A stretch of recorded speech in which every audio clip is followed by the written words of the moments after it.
እስራኤል በኢራን የኒውክሌር ይዞታዎችና የጦር አዛዦች ላይ ከፍተኛ ጥቃት ፈጸመች። እስራኤል በኢራን የኒውክሌር ስፍራዎችና የጦር አዛዦች ላይ ያነጣጠረ ከፍተኛ ጥቃት መፈጸሟን የእስራኤል መከላከያ ኃይል አስታወቀ። በዚህ ከባድ በተባለው ጥቃት የኢራን አብዮታዊ ዘብ ኃላፊ ሁሴይን ሰላሚ መገደላቸውን የኢራን መገናኛ ብዙሃን ዘግበዋል። እስራኤል ኢላማ ያደረኩት ወታደራዊ ይዞታዎችን ነው ብትልም የኢራን መገናኛ ብዙሃን በበኩላቸው በቴህራን የመኖሪያ ቤቶች ጥቃት እንደተፈጸመባቸውና ከተገደሉት መካከል ሲቪሊያን ይገኙበታል ብለዋል። በኢራን መዲና ቴህራን ከፍተኛ ፍንዳታ የተሰማ መሆኑ ተገልጿል። እስራኤል ጠቅላይ ሚኒስትር ቤንያሚን ኔታንያሁ አገራቸው በኢራን የፈጸመችው ጥቃት ኦፕሬሽን ራይዚንግ ላይን የሚያንሰራራ አንበሳ ዘመቻ ሲሉ የጠሩት አካል ነው ብለዋል። በተጨማሪም ኢራን ለእስራኤል የህልውና ስጋት መሆኗን ተናግረዋል። ጠቅላይ ሚኒስትር ኔታንያሁ ኢራን በምላሹ በቅርብ አጸፋዊ መልሶ ማጥቃት ልታደርስ እንደምትችል የገለጸች እስራኤል የአስቸኳይ ጊዜም አውጃለች። የኢራን መንግስት ቴሌቪዥን እስራኤል በፈጸመችው ጥቃት ህፃናትን ጨምሮ ሰላማዊ ዜጎች መገደላቸውን ዘግቧል። ሁሴይን ሰላሚ በዚህ ጥቃት ከተገደሉ ከፍተኛ አመራሮች መካከል አንዱ ናቸው። የሀገሪቱ የአቶሚክ ኢነርጂ ድርጅት ኃላፊ የነበሩት የኒውክሌር ሳይንቲስቱም ፍሬዱን አባሲ መገደላቸውን የመንግስት መገናኛ ብዙሃንም ዘግበዋል። ፍሬዱን አሳቢ ለኢራን የኒውክሌር ማበልጸግ የአንበሳውን ድርሻ እንደተጫወቱ ይነገርላቸዋል። ሳይንቲስቱ ከዚህ ቀደም በአውሮፕላን 2010 በቴህራን ጎዳና ላይ ከተጠቃጣባቸው ግድያ ሙከራም ተርፈው ነበር። ሌላኛው በዚህ ጥቃት የተገደሉ የኒውክሌር ሳይንቲስት በቴህራን የሚገኙ ኢስላሚክ አዛይድ ዩኒቨርሲቲ ፕሬዝዳንት መሃዲ ቴህራንቺ ናቸው። ኢራን አሜሪካ የእስራኤል ጥቃት ደግፋለች ስትል የከሰሰች ሲሆን የአሜሪካ ውጭ ጉዳይ ሚኒስትር ማርኮ ሩቢዮ ግን አገራቸው እንዳልተሳተፈች ተናግረዋል። የአሜሪካ ፕሬዝዳንት ዶናልድ ትራምፕ በበኩላቸው ጥቃቶቹ እንደሚፈጸሙ እንደሚያውቁ ነገር ግን አገራቸው እንዳልተሳተፈች ለፎክስ ኒውስ ገልጸዋል። ኢራን የኒውክሌር መርሃ ግብሯን ለመቀነስ ከአሜሪካ ጋር የምታደርገውን ውድድር እንደምትቀጥል ተስፋ እንዳላቸው በድጋሚ ትራምፕ ተናግረዋል። ኢራን የኒውክሌር ቦምብ ሊኖራት አይገባም፣ እናም ወደ ድርድር ጠረጴዛ ለመመለስ ተስፋ እናደርጋለን ሲሉም ትራምፕ ተናግረዋል። ኢራን ዓለም አቀፍ ማህበረሰብ እስራኤል የፈጸመችውን ጥቃት እንዲያወግዝ ጥሪ አቅርባለች። የኢራን የውጭ ጉዳይ ሚኒስትር ጥቃቱ የዓለምን ደህንነት ጥቃት ለማስጋት አጋልጦታል ብሏል። የእስራኤል ዋና አጋር አሜሪካ ለጥቃቱ መዘዝ ተጠያቂ እንደምትሆንም ሚኒስትሩ አስጠንቅቀዋል። ጥቃቱን ተከትሎ የተባበሩት መንግስታት ድርጅት ሁለቱም ወገኖች ከፍተኛ መቆጠብ እንዲያሳዩ ሲጠይቅ አውስትራሊያ በኩል በዚህ መልኩ ማገርሸቱ አስጊ ነው ብላለች። የተባበሩት መንግስታት ድርጅት ዋና ጸሐፊ አንቶኒዮ ጉተሬስ እስራኤል በኢራን ኒውክሌር ይዞታዎች ላይ የደረሰችውን ጥቃት አውግዘው ሁለቱም ወገኖች ቀጠና ወደ ከፋ ጦርነት እንዳይገባ እንዲቆጠቡ ጥሪ አድርገዋል። በሌላም በኩል ቻይና የእስራኤል ጥቃት እንዳሳሰባት በመግለጽ የሰላም ጥሪ አቅርባለች። ቻይና እስራኤል ኢራን ላይ ለምትሰነዝረው ጥቃት ትኩረት ሰጥታ እየሰራች ሲሆን የሚመለከታቸው አካላት ለቀጠናው ሰላምና መረጋጋት በሚጠቅም መንገድ እንዲሰሩ ጥሪዋን አስተላልፋለች ሲል የቻይና የውጭ ጉዳይ ሚኒስቴር ቃል አቀባይ ተናግሯል። ቻይና ኦፕሬሽኖቹ ሊያስከትሉ ስለሚችሉት አስከፊ መዘዞች በጥልቅ ተጨንቃለች። እናም የሚመለከታቸው አካላት ተጨማሪ ውጥረቱን እንዳያባብሱ ትጠይቃለች ሲል ቃል አቀባይ ሊጂያን በመደበኛ ጋዜጣዊ መግለጫቸው ላይ ገልጸዋል። ሁኔታውን በማቀዝቀዝ ረገድ ቻይና ገንቢ ሚና ለመጫወት ዝግጁ መሆኗን ተናግረዋል። የሊባኖስ ፕሬዝዳንት በበኩላቸው የእስራኤል ጥቃቶች በመካከለኛው ምስራቅ መረጋጋት ላይ ያነጣጠሩ ናቸው ብለዋል። የሊባኖሱ ፕሬዝዳንት አሁን እስራኤል በኢራን ላይ ያደረሰችው ጥቃት በኢራን ላይ ያነጣጠረ ብቻ ሳይሆን በመካከለኛው ምስራቅና በአጎራባሽ ሀገራት መረጋጋትን ለማስፈን እና የውጥረት መባባስ እንዳይፈጠር የሚደረጉ ሁሉም ዓለም አቀፍ ጥረቶች የሚጎዳ ነው ብለዋል። እስራኤል ግቧን እንዳታሳካ ዓለም አቀፉ ማህበረሰብ ውጤታማና ፈጣን እርምጃ እንዲወስድ ጠይቀዋል። በሌላ በኩል በመቶዎች የሚቆጠሩ ተቃዋሚዎች በኢራን ኩም ከተማ በሚገኘው የጃምካራን መስጊድ በመሰብሰብ በእስራኤል ላይ ከባድ ያጸፋ ምላሽ እንዲሰጥ ጠይቀዋል።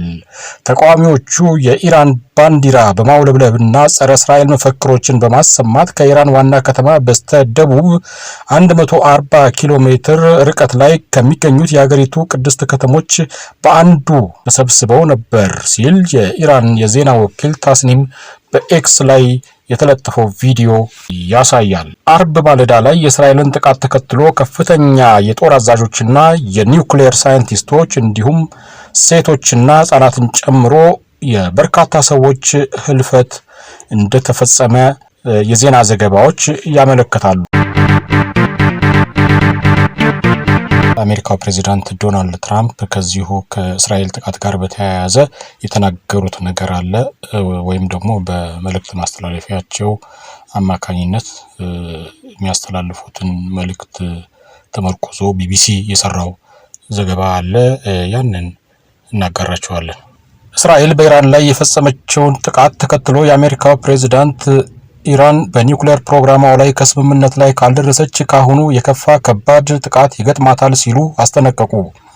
ኢራን አሜሪካ ከጥቃቱ ጀርባ እንዳለችና ለተፈጸመባት ጥቃት እስራኤል ላይ ከባድ አጸፋ እንደምትመልስ እየዛተች ባለችበት ወቅት ነው ፕሬዝዳንት ትራምፕ በማህበራዊ ትስስር ገጻቸው ላይ ኢራን በኒውክሌር ፕሮግራሟ ላይ ስምምነት ካልደረሰች የባሰ አሰቃቂ ጥቃት ከእስራኤል እንደሚገጥማት የገለጹት። ሐሙስ ለአርብ አጥቢያ አንስቶ ዋና ከተማዋን ቴህራንን ጨምሮ በተለያዩ የኢራን ክፍሎች ላይ በተፈጸሙት የእስራኤል ጥቃቶች አገሪቱ ከፍተኛ ወታደራዊ ባለስልጣናትን ጨምሮ ወደ 70 የሚደርሱ ሰላማዊ ሰዎች መገደላቸውን ኢራን አስታውቃለች። እስራኤል ግን ኢላማ ያደረገችው ዋነኛውን የኒውክሌር ጣቢያን ጨምሮ ወታደራዊ ተቋማትን መሆኑን ገልጻለች። በተጨማሪም የኢራን የአየር መከላከያ ስርዓቶችንና ከመሬት ወደ አየር ሚሳኤል ማስወንጨፊያዎችን መደምሰሳቸውን ገልጻለች። አሜሪካ በጥቃት ውስጥ እጇ እንደሌለበትና ኢራን ወደ ስምምነት እንደምትመጣ ግፊት ስታደርግ የተባበሩት መንግስታትን ጨምሮ በርካታ የዓለም ሀገራቱ ከተጨማሪ ጥቃት እንዲታቀቡ ጥሪ እያደረጉ ነው። የፈረንሳይና የጀርመን መሪዎች የኢራንን የኒውክሌር ፕሮግራምን በማውገዝ ሁለቱ ሀገራት ግጭቱን ከማባባስ እንዲቆጠቡ በማሳሰብ የእስራኤልን ራስን የመከላከል መብትን እንደሚደግፉ ገልጸዋል። ዩናይትድ ኪንግደም ጠቅላይ ሚኒስትር ደግሞ እስራኤልና ኢራን ወደ ኋላ በመመለስ ውጥረቱን እንዲያረግቡ ጠይቀዋል። የቱርኩ ፕሬዝዳንት ባወጡት መግለጫ እስራኤል የፈጸመችው ጥቃት ዓለም አቀፍ ሕግን ችላ ያለ ግልጽ ጠብ አጫሪነት ነው ሲሉ ወቅሰዋል። ባለፈው እሁድ በአሜሪካና በኢራን መካከል የተካሄደውን ንግግር ያስተናገደችው ኦማን ለተባባሰው ውጥረትና ለሚያስከትለው ጉዳት እስራኤልን ተጠያቂ ስታደርግ፣ ሳውዲ አረቢያ የእስራኤልን ጥቃት አውግዛ ድርጊቱ ዓለም አቀፍ ሕግን በግልጽ የጣሰ ነው ብላለች። ቻይና በበኩሏ የተፈጸመው ጥቃት በእጅጉ እንዳሳሰባትና እስራኤልና ኢራን የበለጠ መካረር እንዳይከሰት ራሳቸውን እንዲቆጥቡ ጥሪ አቅርባለች።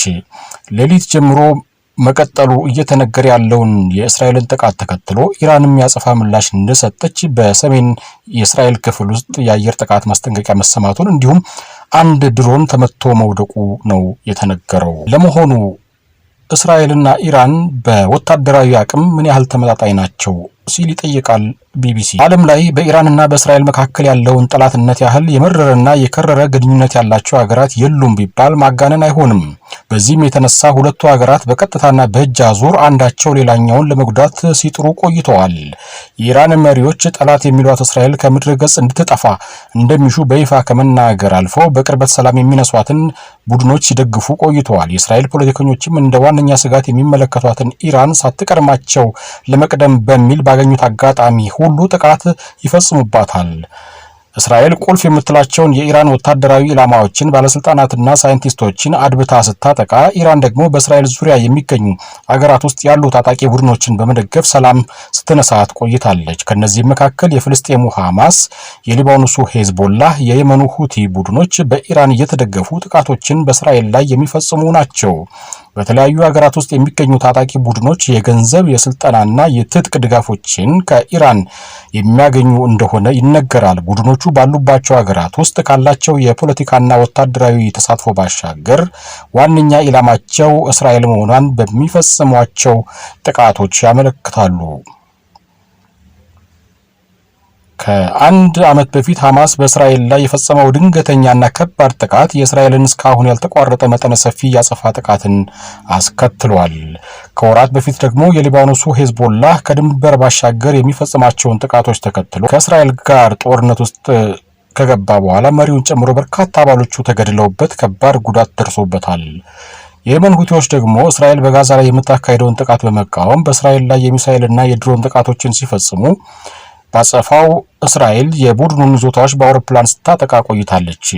ከነዚህ ቡድኖች ጀርባ ኢራን እንዳለች የምትከሰው እስራኤል በተለይ ካለፈው ዓመት ወዲህ ተደጋጋሚ ጥቃቶችን በኢራን ውስጥና ከኢራን ውጪ በአገሪቱ ባለስልጣናትና ወታደራዊ ተቋማት ላይ ፈጽማለች። ኢራን በበኩሏ በእስራኤል ላይ መጠነ ሰፊ የሚሳኤልና የድሮን ጥቃቶችን በመፈጸም ምላሽ ሰጥታለች።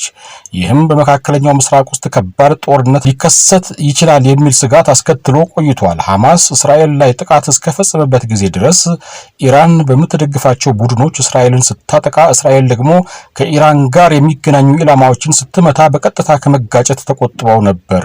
ከቅርብ ጊዜ ወዲህ ግን ሁለቱ ሀገራት ለረጅም ጊዜ በእጅ አዙር ሲያደርጉት የነበረው ፍልሚያ ወደ ቀጥተኛ ጥቃት ተጋግሯል። ወታደራዊ የበላይነት አለው። ቢቢሲ ሁለቱ ሀገራት ያላቸውን ወታደራዊ ብቃት ለማወቅ የተለያዩ ምንጮችን ተጠቅሟል። ነገር ግን አገራቱ ከዚህም በላይ የተደበቀ ወታደራዊ አቅም ሊኖራቸው ይችላል። ዓለም አቀፉ የስትራቴጂክ ተቋም እስራኤልና ኢራን ያላቸውን የጦር መሳሪያ አቅም ለመገመት የተለያዩ መንግስታዊ እንዲሁም ማንም ሊያገኛቸው የሚችሉ የመረጃ ምንጮችንና ዘዴዎችን ተጠቅሟል። የስቶክሆልም ዓለም አቀፍ ሰላም ተቋምን የመሳሰሉ ድርጅቶችም የሀገራቱን ወታደራዊ አቅም ለማወቅ ጥናቶች አድርገዋል። ነገር ግን ትክክለኛ አሃዝ ማግኘት በኩል ሀገራት መረጃዎችን ስለማይሰጡ ልዩነቶች ይታያሉ። የኦስሎ የሰላም ጥናት ተቋም ባልደረባ ኒኮላስ ማርሽ እንደሚሉት ግን የዓለም አቀፉ የስትራቴጂክ ጥናት ተቋም መረጃ በዓለም ዙሪያ ያሉ የሀገራትን ወታደራዊ ጥንካሬ ለማወቅ እንደመነሻ ሊወሰድ ይችላል። ተቋሙ እንደሚለው እስራኤል ከኢራን በላይ ከፍተኛ ገንዘብ ለመከላከያ ስለምትመድብ በየትኛውም ግጭት ውስጥ ከፍተኛ ጥንካሬ እንዲኖራት ያስችላታል። በአይአይኤስኤስ መረጃ መሰረት በአውሮፓውያኑ 2022 እና 2023 የኢራን የመከላከያ በጀት 7.4 ቢሊዮን ዶላር አካባቢ የነበረ ሲሆን የእስራኤል ግን ከእጥፍ በላይ 19 ቢሊዮን ዶላር ነበር። ከምጣኔ ሀብት አንጻርም የእስራኤል አጠቃላይ ሀገራዊ ምርት ከኢራን በእጥፍ የሚበልጥ ነው። የቴክኖሎጂ የበላይነት የአይአይኤስኤስ አሃዞች እንደሚያመለክቱ እስራኤል ለውጊያ ዝግጁ የሆኑ 340 ወታደራዊ አውሮፕላኖች ሲኖራት ይህም ኢላማ የለዩ ጥቃቶችን የመፈጸም ብቃትን ይሰጣታል። ካሏት የጦር ጀቶች መካከልም ረጅም ርቀት ተጉዘው ጥቃት የሚፈጽሙት ኤፍ-15 አውሮፕላኖች፣ እጅግ ዘመናዊዎቹ ኤፍ-35 አውሮፕላኖች ደግሞ ከራዳር እይታ ውጪ የሚጓዙ ሲሆኑ ፈጣን አጥቂ ሄሊኮፕተሮችም አሏት። ኢራን ደግሞ 320 የሚደርሱ የውጊያ ብቃት ያላቸው አውሮፕላኖች ባለቤት ናት። ጄቶቿ የ1960ዎቹ ስሪቶችን ጨምሮ ኤፍ-4፣ ኤፍ-5 እና ኤፍ-14 የጦር አውሮፕላኖች እንዳሏት አይአይኤስኤስ ገልጿል። የኦስሎ የሰላም ጥናት ተቋሙ ኒኮላስ ማርሽ እንደሚሉት ኢራን ካሏት አሮጌ የጦር አውሮፕላኖች መካከል ምን ያህሉ መብረር እንደሚችሉ ማወቅ አስቸጋሪ ነው። ምክንያቱም የአውሮፕላኖቹን መለዋወጫ በአሁኑ ጊዜ ማግኘት በጣም አስቸጋሪ በመሆኑ ነው ይላሉ። የሚሳኤል ጥቃት መከላከያዎች አይረን ዶም እና አሮ የተባሉት የሚሳኤል ጥቃት መከላከያ ስርዓቶች እስራኤል ራሷን ለመጠበቅ የሚያስችሏት የጀርባ አጥንቶቿ ናቸው ሊባሉ ይችላሉ። የሚሳኤሎች ኢንጂነር የሆኑት ኡዚ ሩቢን በእስራኤል የመከላከያ ሚኒስቴር ውስጥ የሚገኘው የእስራኤል ሚሳኤል የመከላከያ ድርጅት መስራች ናቸው። አሁን ደግሞ በኢየሩሳሌም የስትራቴጂና ደህንነት ተቋም ውስጥ ከፍተኛ ተመራማሪ ሲሆኑ ባለፈው ቅዳሜ በኢራን የተተኮሱትን ሚሳኤሎችና ድሮኖች አይረን ዶም እና የእስራኤል አጋሮች ሲያከሽፏቸው ሲመለከቱ ደህንነት ነው የተሰማኝ ሲሉ ለቢቢሲ ተናግረዋል። የጥቃት መከላከያዎቹ ኢላማዎቹን በማምከን እንከን የማይወጣላቸው ናቸው። በጣም ደስታና እርካታ ነው የተሰማኝ። መከላከያዎቹ የአጭር ርቀት የሚሳኤል ጥቃቶችን የሚያመክኑ ሲሆኑ እነሱን የሚመስል ሌላ ዘዴ የለም ብለዋል። ኢራን ከእስራኤል ምን ያህል ትርቃለች? እስራኤል ከኢራን ከ2100 ኪሎ ሜትር በላይ በሚሆን ርቀት ላይ ነው የምትገኘው።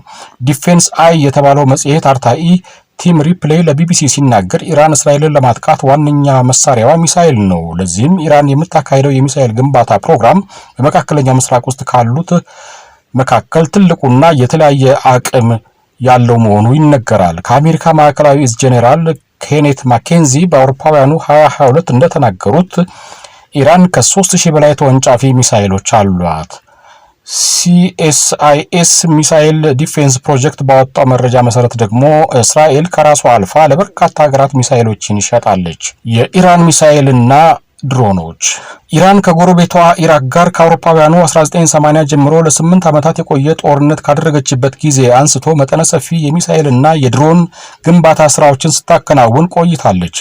በዚህም ኢራን የአጭርና የርቀት ተወንጫፊ ሚሳኤሎችን ለመገንባት ችላለች። አብዛኞቹንም በእስራኤል ላይ በቅርቡ በፈጸመችው ጥቃት ወቅት ጥቅም ላይ አውላቸዋለች። የየመን ሁቲዎች በሳውዲ አረቢያ ላይ የተኮሷቸውን ሚሳኤሎች ያጠኑ ተንታኞች በደረሱት ድምዳሜ መሰረት ሚሳኤሎቹ ኢራን ውስጥ የተሰሩ ናቸው ብለዋል። ከርቀት መቅጣት። ቲም ሪፕሌይ እስራኤል ከኢራን ጋር በእግረኛ ወታደሮች የሚደረግ ጦርነት ውስጥ የመግባት እድሏ ዝቅተኛ ነው ይላል። እስራኤል ያላት የአየር ኃይልና ውጤታማ ተወንጫፊ የጦር መሳሪያዎቿ የበላይነትን ይሰጣታል። ስለዚህም ኢራን ውስጥ የሚገኙ ኢላማዎች ላይ የአየር ጥቃት የመፈጸም ብቃት አቅም አላት። ጨምሮም እስራኤል በምትፈጽማቸው የአየር ጥቃቶች ዋነኛ ዓላማዋ የኢራን ባለስልጣናትን መግደልና የነዳጅ ተቋማቷን ማውደም ሊሆን ይችላል ይላል። መቅጣት የሚለው ቃል በእስራኤል ወታደራዊና ፖለቲካዊ መሪዎች መካከል ዘወትር ጥቅም ላይ የሚውል ነው። ይህም የፍልስፍናቸው አካል ሲሆን በዚህም ከባድ ጉዳትን በማድረስ ጠላታቸው እስራኤል ላይ እጁን ከማንሳቱ በፊት 2 ጊዜ እንዲያስብ የማድረግ ዓላማ አለው። ቀደም ሲል እስራኤል በምትፈጽማቸው የአየር ጥቃቶች ከፍተኛ የኢራን ወታደራዊና ሲቪል ባለስልጣናት ተገድለዋል። በቅርቡም ሶሪያ ውስጥ የሚገኘው የኢራን ቆንስላ በማጥቃት በርካታ ወታደራዊ መኮንኖች ገድላለች። ምንም እንኳን እስራኤል ለጥቃቱ ኃላፊነቱን ባትወስድም ኢራን ጥቃት እንድትፈጽም ምክንያት ሆኗል። የባህር ኃይል IISS እንደሚለው ዘመናትን ያስቆጠረው የኢራን ባህር ኃይል 220 መርከቦች ሲኖሩት እስራኤል ደግሞ 60 የሚሆኑ መርከቦች አሏት። እስራኤልና ኢራን የሚጋሩት የውሃ አካል ስለሌለ በባህር ኃይሎቻቸው አማካይነት ግጭት ውስጥ የመግባት እድላቸው ጠባብ ነው።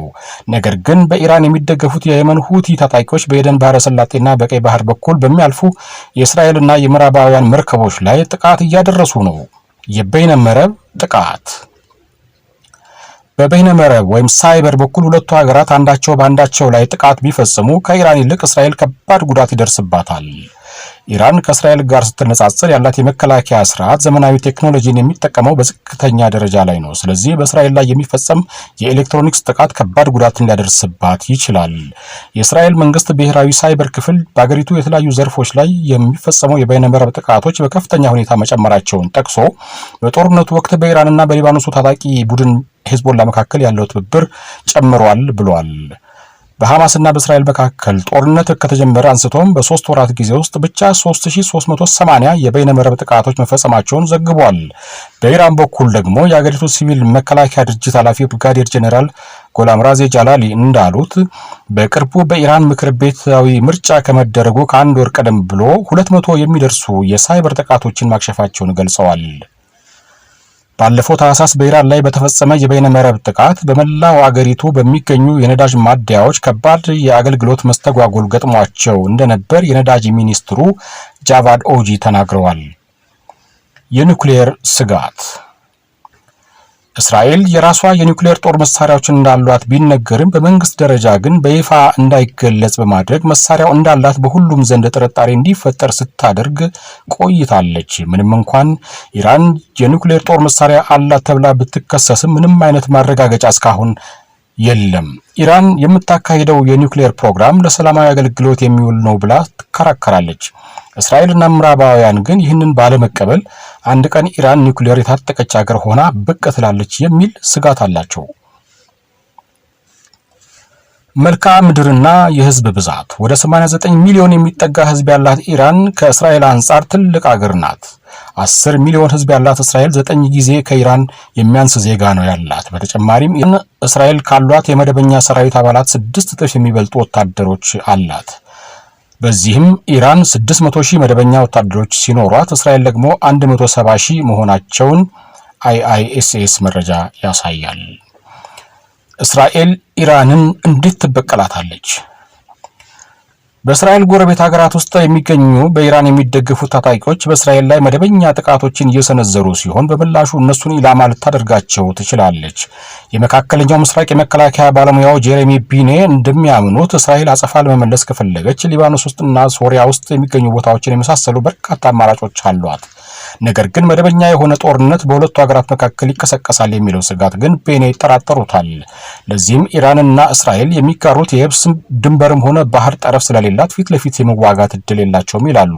ስለዚህም ረጅም ርቀት ተወንጫፊ የጦር መሳሪያዎችን እና የአየር ጥቃቶችን መጠቀም በሁለቱም በኩል ያሉ ዋነኛ አማራጮች ናቸው። ይህም ደግሞ በሁለቱ ሀገራት መካከል ያሉትን የሶሪያን፣ የዮርዳኖስን ወይም የኢራቅን የአየር ክልል መጣስን ይጠይቃል። በእስራኤል በኩል ከዚህ በፊት እንደምታደርገው ሁሉ ሰላዮቿን በሚስጥር ተልዕኮ አሰማርታ ኢራን ውስጥ ያልተጠበቁ ጥቃቶችን ልትፈጽም የምትችልበት እድልም አለ። የኢራን ካርድ። የመካከለኛው ምስራቅ ጉዳዮች ባለሙያ የሆኑት ታሪክ ሱሌይማን ለቢቢሲ እንደተናገሩት በሁለቱ ሀገራት መካከል ያለው ግጭት ይባባሳል የሚል እምነት የላቸውም። ነገር ግን ይህ ዜና ቀደም ብሎ የተዘጋጀ በመሆኑ ግጭቱ ተባብሷል። በእስራኤል በኩል የተፈጸመው ጥቃት እጅግ ከፍተኛና የኢራንን ጉምቱ ወታደራዊ ባለሙያዎችና የኒውክሌር ቃውንት ያጠፋ ነው። ነገር ግን በኢራን ላይ የሚደረግ ጦርነትን የሚደግፉ የፓርላማና የካቢኔ አባላት ስላሉ በጠቅላይ ሚኒስትር ቤንያሚን ኔታንያሁ ላይ ጫና ሊያሳድሩ ይችላሉ ይላሉ። እንዲሁም በተለዋዋጩ የእስራኤል ፖለቲካ ውስጥ ኔታንያሁ ፖለቲካዊ መዳከም ባጋጠማቸው ጊዜ የኢራንን ካርድ ሊመዙት ይችላሉ ሲሉም ያስጠነቅቃሉ። የእስራኤሉ ሂብሩ ዩኒቨርሲቲ ባካሄደው የህዝብ አስተያየት መለኪያ 3/4 የሚሆኑ እስራኤላውያን ሀገራቸው በኢራን ላይ ያጸፋ እርምጃ የምትወስድ ከሆነ ከወዳጆቿ ጋር ያላትን የደህንነት ስምምነት ስለሚጎዳው ይቃወሙታል። የእጅ አዙር ጦርነት። ምንም እንኳን እስራኤልና ኢራን እስካሁን ድረስ መደበኛ ጦርነት አድርገው ባያውቁም ሁለቱም ሀገራት ይፋ ያልወጣ ግጭት ሲያካሂዱ ቆይቷል። ለዚህም በሌሎች ሀገራት ውስጥ የሚገደሉ የኢራን ቁልፍ ሰዎች በእስራኤል እንደተገደሉ በተደጋጋሚ ይነገራል። ኢራን ደግሞ በምትደግፋቸው ቡድኖች አማካኝነት እስራኤልን ኢላማ ስታደርግ ቆይታለች። ወታደራዊና ፖለቲካዊ ቡድን ሂዝቦላ ከሊባኖስ ሆኖ በእስራኤል ላይ ትልቁን የኢራን ጦርነት በእጅ አዙር እያካሄደ ነው።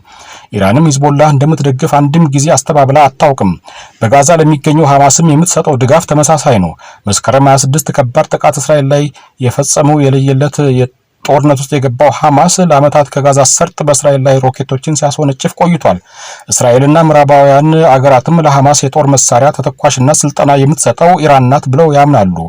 በየመን የሚገኙት የሁቲ ታጣቂዎችም ሌላኞቹ የኢራንን የእጅ አዙር ጦርነት የሚያካሂዱ ቡድኖች ናቸው። ሳዑዲ አረቢያም ከሁቲዎች በኩል የሚተኮሱባት ሚሳኤል በኢራን የተሰሩ ናቸው ትላለች። በተጨማሪም በኢራን የሚደገፉ ቡድኖች በኢራቅና በሶሪያ ውስጥ ከፍተኛ ስልጣን አላቸው። ኢራን የሶሪያ መንግስትን የምትደግፍ ሲሆን በእስራኤል ላይ ለሚፈጸሙ ጥቃቶች የሶሪያ ግዛት ጥቅም ላይ እንደሚውል ይነገራል። ለዛሬ ያዘጋጀንላችሁ ይህን ይመስላል። ሌላ መረጃ ሲወጣ ደግሞ እንደዚሁ ይዘን የምንመለስ መሆኑን ልንገልጽላችሁ እንወዳለን። ስለተከታተላችሁን እናመሰግናለን።